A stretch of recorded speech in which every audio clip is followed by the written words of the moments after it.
TV, cartoon TV.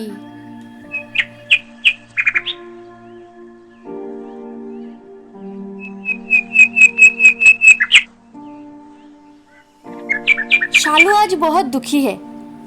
Doctor सब आए हैं उसकी बेटे के ब्लड का रिपोर्ट देने। रिपोर्ट बहुत खराब था क्योंकि ना उसका बेटा हमेशा मिठाई खाता था। डॉक्टर बोले अगर बिल्लू और भी मिठाई खाया तो उसका बचना नामुमकिन है। तभी वहाँ पे उसका बेटा भी आ जाता है। और क्या, वैसे ही मिठाई खाना रोज का। उसकी माँ उसको बहुत समझाती, बेटा मत खाओ मत खाओ, पर उसका रात दोपहर दिन हमेशा वही मिठाई। वो किसी का बात नहीं मानता। मत खा बेटा मत खा, ये मिठाई है, डॉक्टर ने क्या बोला है तुझे पता नहीं। वो उसको डांट वाट के, जब वो उसका बात ही नहीं सुनता तो गुस्से में वहाँ से गाली देके उसे चली जाती है। लेकिन उसको क्या, उसको तो कोई फर्क ही नहीं पड़ता। उसको तो सिर्फ मिठाई खाना है। गुस्से में वो घर से बाहर निकल जाती है। वो बहुत जिद्दी था, हमेशा उसको अपना ही करना था। ऐसा नहीं है कि कुछ अच्छा होगा या बुरा, उसको सिर्फ अपना मन मर्जी करना था। रास्ते में उसे शाम मिल जाता है। वो अपनी दुख के बारे में उसको बोलता है, समझा समझा कर थक गई हूँ, उसे सिर्फ अपना ही मन मर्जी करना होता है, पता नहीं मेरा बेटा ही ऐसा क्यों। हाँ, उसे तो मैंने भी समझाया, लेकिन क्या करूँ बोल, कुछ भी तो होता नहीं है। समझा समझा कर तो सभी थक गए हैं, अभी क्या करेगी तू ही बोल। वहाँ पर एक मोरनी उन लोगों का बात सुन रही थी।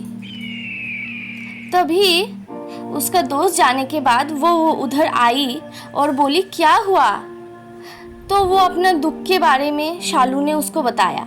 उसकी बात सुनकर मोर बोला, मैं ऐसे एक शख्स को जानता हूँ जो तुम्हारा कोई भी परेशानी का हल है उसके पास। तुम चाहो तो मैं तुम्हें उसके पास ले जा सकता हूँ।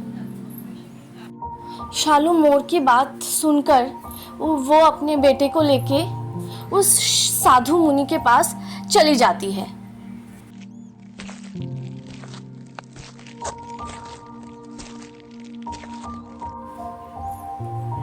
प्रणाम साधु जी, मैं अपने बेटे को अपने साथ ही लाया हूँ। वो मेरा बात एक भी नहीं सुनता।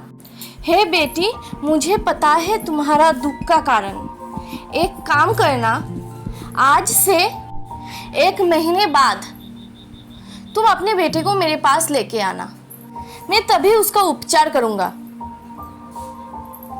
शालू और उसके बेटा वहाँ से चला जाता है। 1 महीने के बाद शालू उसके बेटे को लेकर फिर वहां पे आती है। साधु महाराज, ओ साधु महाराज। साधु वहां पे प्रकट होता है। वो शालू के बच्चे को उसके पास बुलाता है और कान में बोलता है कि आज और अभी से तुम मीठा खाना छोड़ दोगे। यही बोल के साधु महाराज शालू और उसके बच्चे को वहां से भेज देते हैं। उस दिन से शालू का बच्चा अब मिठाई नहीं खाता और उसका तबीयत अभी पहले से काफी ठीक है। तभी मोर साधु के पास आया और बोलने लगा, साधु महाराज, अगर आपको यही बोलना था तो 1 महीने पहले ही बोल देते। साधु ने बोला, बोल तो देता, लेकिन वो तब मेरा बात नहीं सुनता, क्योंकि मैंने ये 1 महीना खुद भी मिठाई नहीं खाया।